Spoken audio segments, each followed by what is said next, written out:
Dr. Maxine Newlands, there's been so much going on this week already, hasn't there? I know, it's been a busy week, and ironically, really, because remember last week we were talking about how sport and politics are all intermingled, and we've been kind of shown right this week, haven't we? Has it ever? We should point out, too, that you are talking to us from Political Central Headquarters this morning. How cold is it in Canberra?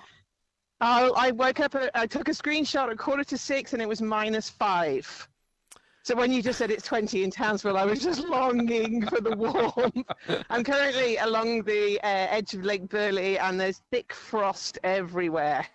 So the poor galahs are having a trouble getting brekkie this morning. It's probably warmed up to a balmy 2 degrees or something now. I think it is, yeah. I think it's around 0, I think, just hovering. So I'll be glad to get back to the warmth of Townsville. Well, indeed. And we won't keep you outside for too long, but thank you for having a chat with us today. The Commonwealth Games, that came as a big surprise. I guess we don't live in Victoria, so we weren't hearing sort of the rumblings behind the scenes. But for Dan Andrews to come out this week and say, no, Victoria will not be hosting it in 2026 came as a big shock to a lot of people. Yes, certainly. And it really raises questions around what is the role of the Commonwealth. There's been lots of talk since the passing of the Queen around Commonwealth status. And this one it's very interesting because it's the budget has blown out and will get worse. This was the sort of reason of why it was said it was being cancelled. But often governments will use events like Commonwealth and the Olympics and so forth to nation build, to build roads and infrastructure. And how much of this budget is part of Victoria kind of improving, because we heard, about a lot of the money was going to, pulling out of the Games would impact in regional areas and housing. So it's been quite a shock, and now of course we're getting in the he said she said, where they've come out this morning and said, well, actually no, it's nothing like that. We didn't know anything about it. You gave us no notice. So I don't think it's going to be the end of this one. And it also seemed quite instantaneous the day of the announcement that all the other premiers were asked, and they said, no, we're not going to do it in our backyard. Yeah, that's right. I mean, it is an expensive thing. It's an opportunity. It used to be the idea of a sort of bit of pride and flagship, and that's what I mean about the sort of talks around Republican states. It used to be an honour. It's the same as the Olympics, but increasingly it is getting such a big sort of mammoth event that this is why we're starting to see questions. But it does really link to the question around what is the Commonwealth. Do we have that sort of, when the Commonwealth Games and the Commonwealth was formed, do we still have that sort of sense of all in together? What is it, 57 countries, I believe? It might be more, actually.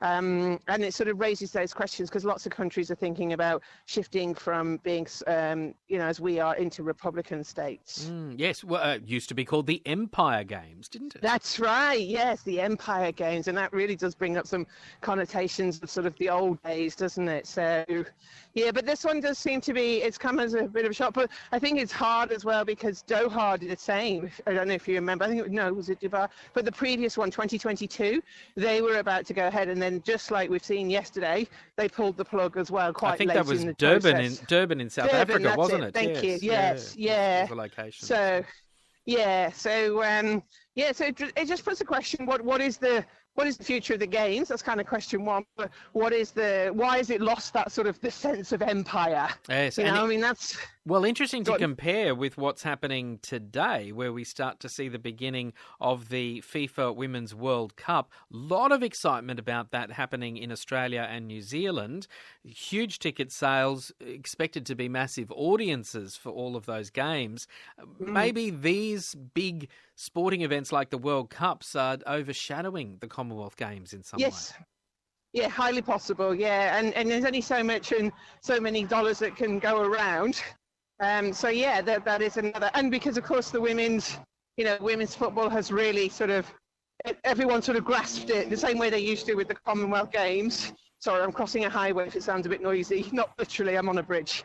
And it's just, I think it is reflective of the era and the times. And, people sort of shifting their priorities or shifting their interest and their values and where they align these days. Well, certainly the political toing and froing on that will continue, so we'll watch where that goes. Dr. Maxine Newlands is our guest today. The other thing that's been in the news is, of course, the yes and no campaigns for the the Indigenous voice to Parliament. And we even saw the likes of Jonathan Thurston come out this week and say he was in support of a yes vote. Yeah, that's right. So it's a strategy, an old political strategy of getting well-known, familiar celebrity faces to help back a campaign. If you think about previous American elections, you think about Barack Obama. When he got elected, he had sort of half of Hollywood on the stage with him. And this is a strategy because the celebrity sort of acts as a bit of a go-between. So people say, well, I admire JT. So, and JT, I admire him, I admire their values. If they think it's the right thing to do, I will vote. That's the basics of it, without sort of looking. So people will go and align with celebrities, well, with familiar faces, more so than celebrities. And interesting that they've taken that angle in the yes campaign, but not at all on the no side. So how much that will have an influence, we'll find out when we get a date. And that is the interesting question too. We are seeing the yes and no campaigns, the official pamphlets or the materials that we will be given in our letterbox, online, or even on voting day, but we still don't know a date. When are we likely to find that out? Yeah, that's an interesting one. Again, it's still mumbling around October. But there doesn't seem to be something specific. I don't know the answer to that, to be honest, Michael. But it does seem to be getting closer and closer. We know a few rules, though. Remember, nothing in September because that's finals month. That's when the finals weekends are. And by November, people are thinking about summer holidays. So there's no, like Queensland State has its dedicated dates on the 31st, but that's not until next year. So it's really a question of not knowing why they're waiting on the date. Because it looks like now the essays and everything, it is going to happen. There was talk of there's not enough support and maybe Anthony Albanese will wait till the next parliamentary year. But it certainly looks like it is going to happen this year. Yeah, and it certainly feels like, for want of a better word, campaigning is already happening. Yeah. Yeah, that's right. Yeah, and we're getting, these essays, as they're called, they're the equivalent of the pamphlets we get, and then later it'll be the how to vote. But it's all the same as when you're in an election cycle. Well, there's a lot to choose from. There's a lot happening in the political landscape at the moment. Dr. Maxine Newlands, always good to catch up with you. I guess to finish on today, movies, because there's a lot of speculation about where we will see people voting at the box office over the coming days. What's your choice, Barbie or Oppenheimer?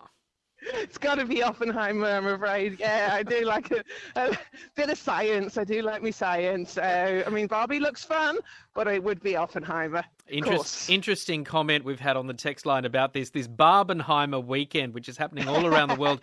Two big Hollywood movies releasing at the same time. Who will win? Graham says, I'm not interested in seeing either. For me, the perfect movie would be Plastic Barbie meets Oppenheimer and culminates in the total meltdown of both. Oh, cheery. But I take the point. We're going to have to find another movie for Graham, but there we go. I think so. Dr. Maxine Newlands, good to talk to you. Thanks, Michael.